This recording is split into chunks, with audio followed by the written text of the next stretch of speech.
Every generation believes it has discovered the secret to timing markets, a signal, a ratio, a pattern that finally explains when to buy and when to sell.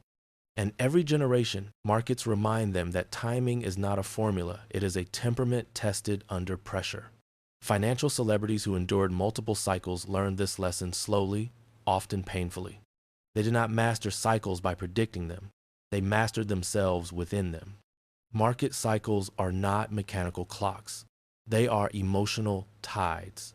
Expansion and contraction are driven less by data than by belief. Belief in growth, belief in safety, belief in inevitability. Books that chronicle decades of investing reveal a consistent pattern. Prices move because narratives move. Fundamentals matter, but sentiment decides when fundamentals are ignored or worshipped. The first mistake most investors make is searching for precise turning points. Financial celebrities abandon this search early. They realize that tops and bottoms are only obvious in hindsight. In real time, they are messy, frightening, and ambiguous. Waiting for certainty means arriving late. Acting too early means enduring discomfort. Mastery lies not in perfect timing, but in positioning. One of the clearest insights from those who survive cycles is that buying and selling are asymmetric acts. Buying requires courage when pessimism feels justified. Selling requires restraint when optimism feels rational. Most people reverse this. They buy when reassurance is abundant and sell when fear becomes unbearable. Financial celebrities invert this instinct not by being fearless, but by being prepared. Preparation begins with understanding where the market sits psychologically, not numerically. Valuations alone do not signal peaks. Cheap prices alone do not signal bottoms. What matters is expectation. When future returns are assumed rather than debated, risk is high. When despair dominates conversations and patience disappears, opportunity emerges. These signals are qualitative, not quantitative. Another critical lesson concerns time horizon. Financial celebrities align buy and sell decisions with the duration of the cycle they are exploiting. Short-term traders fail at long-term cycles. Long-term investors fail when they behave like traders. Mastery requires coherence. If you are investing for a decade, daily noise is irrelevant. If you are trading volatility, macro narratives are distractions. Confusion of timeframes is a silent killer. Liquidity also plays a decisive role. The ability to buy when others cannot is the real edge. This is why financial celebrities obsess over cash during good times. Cash is not a return drag, it is future optionality.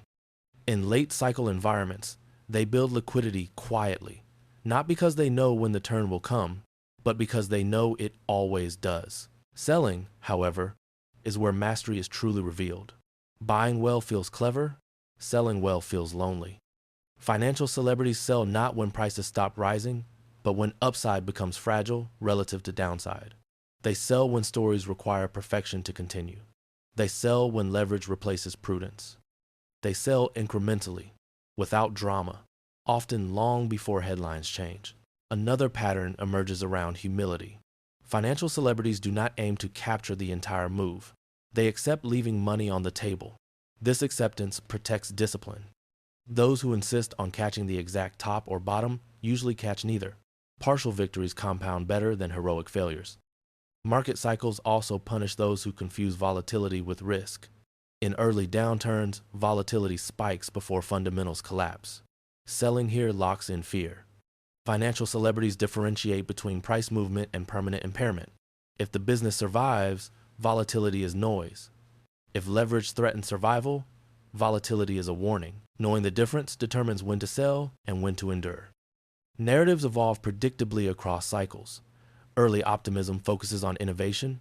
Mid-cycle confidence focuses on growth. Late-cycle euphoria focuses on inevitability. At the bottom, narratives turn moral blame replaces analysis. Financial celebrities listen for these shifts. They do not trade stories, but they respect what stories reveal about crowd psychology. Another overlooked element is personal cycle alignment. Financial celebrities adjust aggressiveness based on their own stage. Early careers tolerate volatility. Later careers prioritize preservation. The same market condition demands different actions depending on personal context. Mastery requires self-awareness as much as market awareness. Books also show that financial celebrities rarely act alone at extremes. They prepare alone, but execute with structure. Checklists, predefined ranges, staged entries and exits. This structure prevents emotion from hijacking timing. Decisions made in advance are easier to execute when fear or greed peaks. Importantly, financial celebrities do not confuse activity with mastery. Many cycles pass without action. Waiting is a position. Inaction preserves capital and clarity. The greatest returns often come from a handful of well-timed decisions across decades. The rest of the time is spent preparing not to make mistakes. Another insight emerges around regret management. Financial celebrities design strategies they can live with psychologically. They prefer being approximately right with peace of mind over being precisely right with regret. This psychological sustainability allows consistency across cycles. As cycles repeat, one truth becomes unavoidable. Markets do not reward those who know what will happen next. They reward those who remain solvent, patient, and rational long enough to act when opportunity finally appears. Buying and selling are expressions of character before they are expressions of intelligence. And this is where the story begins to narrow. Because once we stop asking for the perfect signal and start building the emotional and structural capacity to act when conditions are merely favorable, not perfect, the mastery of market cycles becomes attainable. It is at this point where discipline replaces prediction and preparation replaces urgency, that the timeless lesson from financial celebrities crystallizes. Successful buying and selling are not reactions to markets, but responses to one's own readiness, unfolding across cycles not through bravado, but through restraint, liquidity, humility, and patience, as the real edge reveals itself slowly, only to those willing to wait through boredom, endure discomfort, and act decisively when the crowd cannot, like a tide that rewards those who prepare their footing long before the water turns. And this is where mastering market cycles finally becomes clear, not as an act of prediction, but as a discipline of positioning, restraint, and survival. In the second half of this lesson, financial celebrities converge on a sobering realization. Most people do not lose money because they buy too early or sell too late. They lose money because they are forced to act at the wrong time, forced by leverage, forced by lifestyle, forced by fear. Mastery of market cycles begins not with charts, but with removing the conditions that eliminate choice. This is why the most seasoned investors design their lives to reduce urgency. They keep expenses low relative to capital. They avoid leverage that demands constant correctness. They build buffers, financial, emotional, and reputational. When markets turn, they are not scrambling. They are observing. Observation is a privilege only available to those who are not under pressure to act.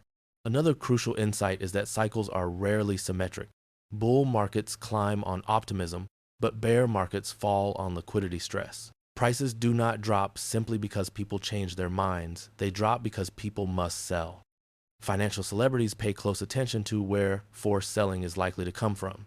Margin debt, refinancing walls, weak balance sheets, overextended consumers. These are not timing tools. They are fragility maps. Buying, in this context, is not about bravery. It is about preparedness meeting mispricing.